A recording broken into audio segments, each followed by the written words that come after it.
नमस्कार दोस्तों, जय श्री कृष्णा, राधे राधे।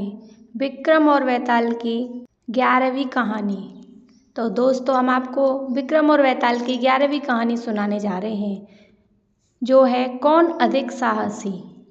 चंद्रशेखर नगर में रत्नदत्त नाम का एक सेठ रहता था। उसकी एक लड़की थी, उसका नाम था उन्मादिनी। जब वह बड़ी हुई तो रत्नदत्त ने राजा के पास जाकर कहा कि आप चाहें तो उससे ब्याह कर लीजिए। राजा ने 3 दासियों को लड़की को दिखाने को कहा। उन्होंने उन्मादिनी को देखा तो उसके रूप पर मुग्ध हो गई, लेकिन उन्होंने यह सोचकर कि राजा उसके वश में हो जाएगा, आकर कह दिया वो तो कुलदीक्षिणी है। राजा ने सेठ से इनकार कर दिया। इसके बाद सेठ ने राजा से सेनापति बलभद्र से उसका विवाह कर दिया। वे दोनों अच्छी तरह से रहने लगे। एक दिन राजा की सवारी उस रास्ते से निकली। उस समय उन्मादिनी अपने कोठे पर खड़ी थी। राजा की उस पर निगाह पड़ी तो वह उस पर मोहित हो गया। उसने पता लगाया, मालूम हुआ कि वह सेठ की लड़की है। राजा ने सोचा कि हो ना हो जिन दासियों को मैंने देखने भेजा था उन्होंने छल किया है। राजा ने उन्हें बुलाया तो उन्होंने आकर सारी बात सच सच कह दी। इतने में सेनापति वहां आ गया। उसे राजा की बेचैनी मालूम हुई। उसने कहा, स्वामी, उन्मादिनी को आप ले लीजिए। राजा ने गुस्सा होकर कहा, क्या मैं अधर्मी हूँ जो पराई स्त्री को ले लूँ। राजा को इतनी व्याकुलता हुई कि वह कुछ दिन में मर गया। सेनापति ने अपने गुरु को सब हाल सुनाकर पूछा कि अब मैं क्या करूं। गुरु ने कहा, सेवक का धर्म है कि स्वामी के लिए जान दे दे। राजा की चिता तैयार हुई। सेनापति वहां गया और उसमें कूद पड़ा।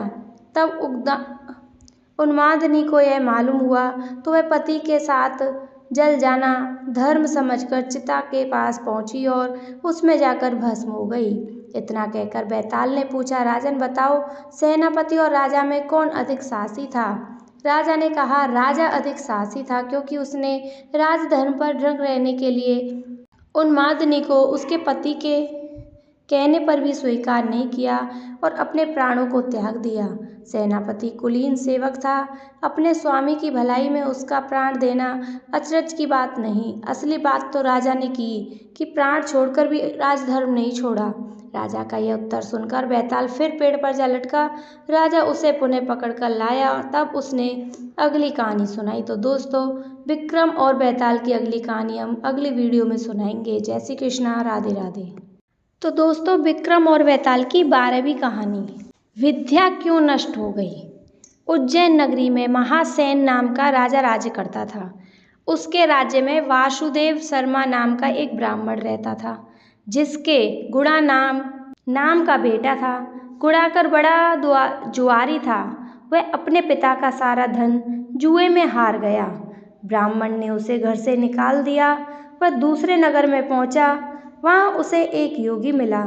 उसे हैरान देखकर उसने कारण पूछा तो उसने सब बता दिया। योगी ने कहा, लो पहले तुम खा लो। गुणाकर ने जवाब दिया, मैं ब्राह्मण का बेटा हूँ, आपकी भिक्षा कैसे खा सकता हूँ। इतना सुनकर योगी ने सिद्धि को याद किया।